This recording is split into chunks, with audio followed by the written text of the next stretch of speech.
வெள்ளச்சாமி வெள்ளச்சாமின்னு ஒருத்தர் இருக்கான். ராத்திரி 8 மணி ஆனா நல்லா பாடுவான். அவன் பாட்டுதான் இந்த ஊருக்கே சிவந்த பாரதி மாதிரி. அவன் பாட்டுல அது என்னமோ அவன் பாடினா மனசுக்கு ரொம்ப நிம்மதியா இருக்குப்பா. கேட்கறதுக்கு காது சுகமா இருக்குப்பா. காணாத நெஞ்சு காத்தாடி போலாடுது.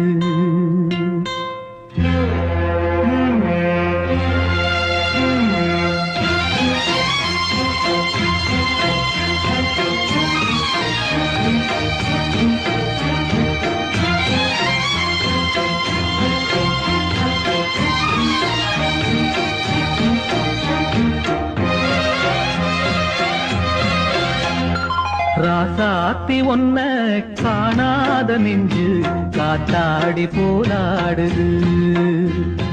ராசாத்தி ஒன்ன காணாத நெஞ்சு காத்தாடி போலாடுது.